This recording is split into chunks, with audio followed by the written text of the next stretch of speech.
بسم اللہ الرحمن الرحیم۔ السلام علیکم۔ اکرم کے ابو محکمہ ریلوے میں درجہ چہارم کے ملازم تھے۔ وہ کافی بوڑھے ہو چکے تھے، اب کام کرنے کی سکت بھی باقی نہیں تھی، لیکن اولاد کی خاطر آدمی کو بہت پاپڑ بیلنے پڑتے ہیں، اس لیے وہ ابھی بھی اس بڑھاپے کی عمر میں ملازمت کر رہے تھے۔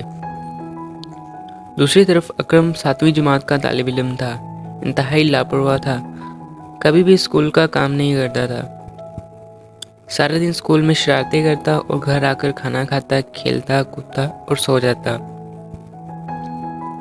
بس یہی اس کی روزانہ کی عادت تھی۔ ایک دن شام کو دوستوں کے ساتھ کھیلتے ہوئے اکرم ریلوے اسٹیشن جا پہنچا۔ یہ ایک چھوٹا سا اسٹیشن تھا جہاں پر مسافروں کے علاوہ اور لوگ بھی وقت گزاری کے لیے آیا جایا کرتے تھے۔ اکرم نے دیکھا کہ اس کے ابو ایک نوجوان افسر کو بری طرح ڈانٹ رہا ہے۔ اسے بہت غصہ آیا اور ابو سے پوچھا کہ یہ شخص کون تھا جو اس کے بڑھاپے کا لحاظ بھی نہیں کر رہا تھا۔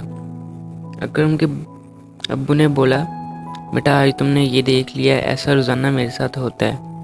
اکرم نے تب ٹھان لی کہ وہ آئندہ محنت کرے گا اور پڑھ لکھ کر بڑا آدمی بنے گا اور اسی معاشرے کو دکھائے گا کہ بڑا آدمی محنت سے اور اچھے اخلاق سے بنتا ہے۔ اور یوں اکرم کی زندگی نے ایک نیا موڑ لیا۔ اس نے سخت محنت شروع کر دی۔ اساتذہ بھی اکرم کی اس مثبت تبدیلی پر بہت حیران تھے اور سال کے آخر میں اکرم نے 7ویں جماعت میں پہلی پوزیشن بھی حاصل کی۔